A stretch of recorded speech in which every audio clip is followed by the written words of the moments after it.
Hi friends and families, welcome to my channel Lilla's Pregnancy Tips. இன்னைக்கு நம்ம வீடியோல என்ன பார்க்க போறோம் அப்படினா ஆல்ரெடி நம்ம வந்து கர்ப்பப்பையில உருவாகக்கூடிய நோய் தொற்று அதுக்கு வந்து என்னென்ன சிம்டம்ஸ் எல்லாம் இருக்கும், என்னென்ன அறிகுறிகள் இருக்கும் அப்படினா என்ன அப்படிங்கறத பத்தி நம்ம தெளிவா வீடியோ போட்டுருக்கோம். ஃபர்ஸ்ட் நீங்க அதை பார்க்காதவங்க ஒரு தடவை பார்த்துட்டு வாங்க. அப்பதான் உங்களுக்கு இந்த வீடியோ வந்து உங்களுக்கு புரியும். சோ இது வந்து எதனால வருது, எப்படி வந்து நமக்கு இந்த இன்ஃபெக்ஷன் வருது, அதனால வந்து நமக்கு என்ன மாதிரியான ப்ராப்ளம் வருது, இதனால நமக்கு வந்து அதாவது கன்சீவ் ஆக முடியாத சூழல் உருவாகக்கூடிய காரணங்கள் என்ன அப்படிங்கிறத பற்றி நம்ம தெரிஞ்சுக்கிட்டோம் அப்படின்னா நம்ம வந்து அந்த விஷயத்தில் வந்து கொஞ்சம் அவேராக இருப்போம், கொஞ்சம் முன்னெச்சரிக்கையாக இருப்போம். ஓகேங்களா? ஸோ அதனால தான் நான் இதை பற்றின வீடியோ போட்டுக்கிட்டு இருக்கேன். அதில் இருக்க நோய் தொற்று நம்ம சரி பண்ணியோ இல்லை இதனால தான் வருது அப்படின்றத நம்ம வந்து ட்ரீட்மெண்ட் மூலமாக சரி பண்ணாலோ நமக்கு வந்து ஈஸியாக நம்மளால் கன்சீவ் ஆக முடியும். பட் கன்சீவ் ஆகாமல் இருக்கிறதுக்கு இதுவே முழு ரீசனாக அப்படின்னு கேட்டால் கண்டிப்பாக கிடையாது. ஆனால் நிறைய பேர்த்துக்கு இந்த கண்டிஷன் இருக்குது. ஸோ அது இருக்கிறது தெரியாமலே நம்ம வந்து ப்ரெக்னன்சி ட்ரை பண்ணிகிட்ருப்போம். ஃபஸ்ட்டு இதை ட்ரீட் பண்ணால் தான் நம்மளால் ஈஸியாக வந்து கன்சீவ் ஆக முடியும். ஸோ என்னென்ன காரணங்கள் அப்படிங்கிறத பற்றி நம்ம பார்க்கலாம். பட் அதுக்கு முன்னாடி நான் சொன்ன மாதிரி சிம்டம்ஸும் அப்படின்னா என்ன அப்படிங்கிறத பார்க்காதவங்க தெளிவாக பார்த்துட்டு வாங்க. அதுக்கு முன்னாடி நம்ம சேனலில் வந்து நிறைய புது சப்ஸ்கிரைபர் எல்லாம் கேட்குற ஒரு விஷயம் என்னென்னா, அக்கா நான் வந்து ப்ரெக்னன்சிக்கு ட்ரை பண்ணிகிட்ருக்கேன், நான் நேச்சுரலாக என்னால் கன்சீவ் ஆக முடியுமா, எனக்கு எந்த ப்ராப்ளமே இல்லை, 2 இயர்ஸ் ஆச்சு 3 இயர்ஸ் ஆச்சு அப்படின்னு நிறைய பேர் கமெண்ட் பண்ணுறீங்க. நான் உங்களுக்கு ஒரே ஒரு விஷயம் தான் சொல்லிக்க விரும்புகிறேன். எந்த பிரச்சனையுமே இல்லைனா ஈஸியாக கன்சீவ் ஆக முடியும். ஈவன் ப்ராப்ளம் இருந்தாலுமே கண்டிப்பாக கன்சீவ் ஆக முடியும். இது வந்து கன்சீவ் ஆக முடியாதுன்றது ஒரு பெரிய நோயோ பெரிய விஷயமோ கிடையாது. ஆனால் அதுக்கு நம்ம எல்லா வீடியோலையும் ஃபைனலாக நான் சொல்லியிருக்க ஒரு விஷயம் தான், நம்ம என்ன எஃபோர்ட் போடுறோமோ அந்த எஃபர்ட்டை பொறுத்து தான் நமக்கு வந்து ரிசல்ட் கிடைக்கும்.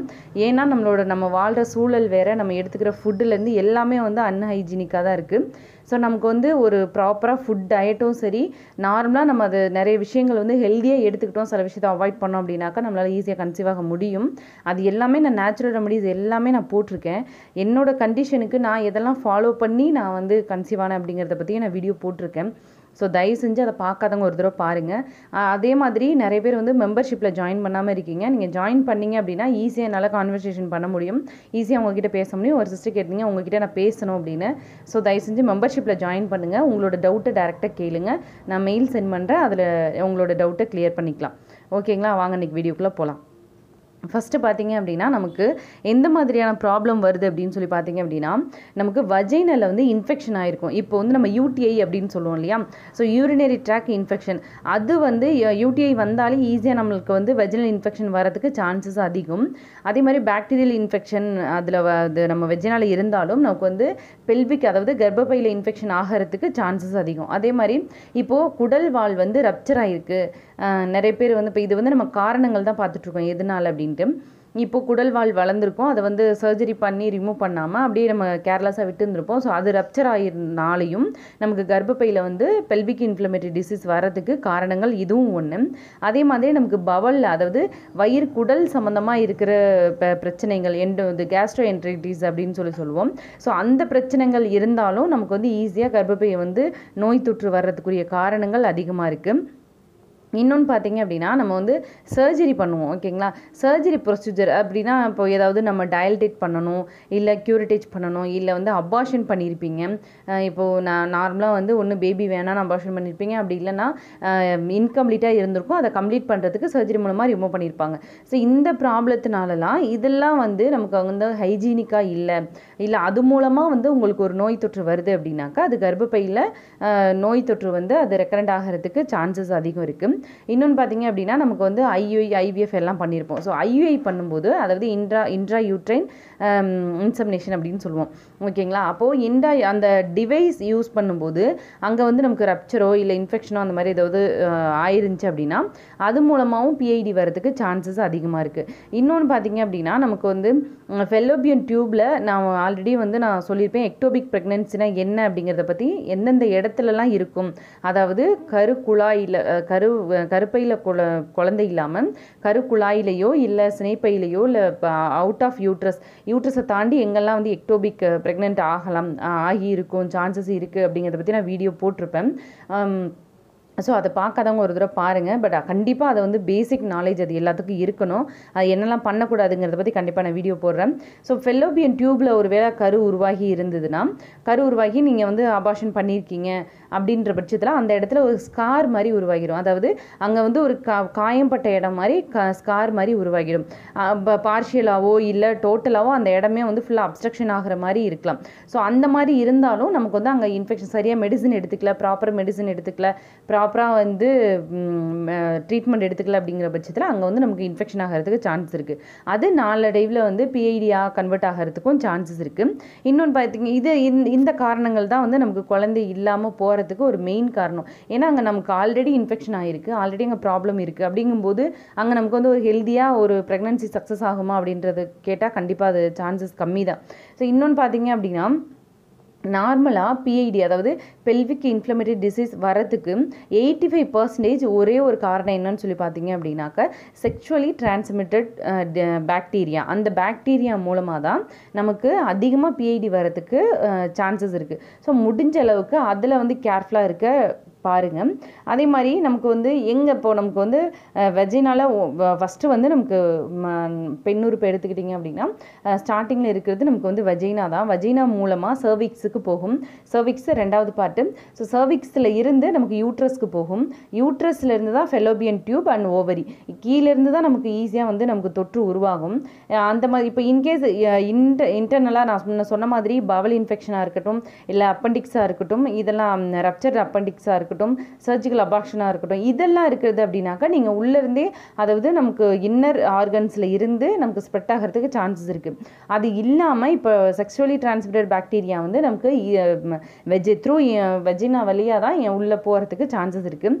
ஸோ எந்த அளவுக்கு ஹைஜீனிக்காக மெயின்டைன் பண்ணுறீங்களோ அதை பொறுத்து தான் நமக்கு ப்ரெக்னன்சி கூட சக்ஸஸ் ஆகும். ஈவன் நம்ம கர்ப்பப்பையில் கூட எந்த நோய் தொற்றும் இல்லாமல் நம்ம வந்து ஹைஜீனிக்காக பார்த்துக்கலாம்.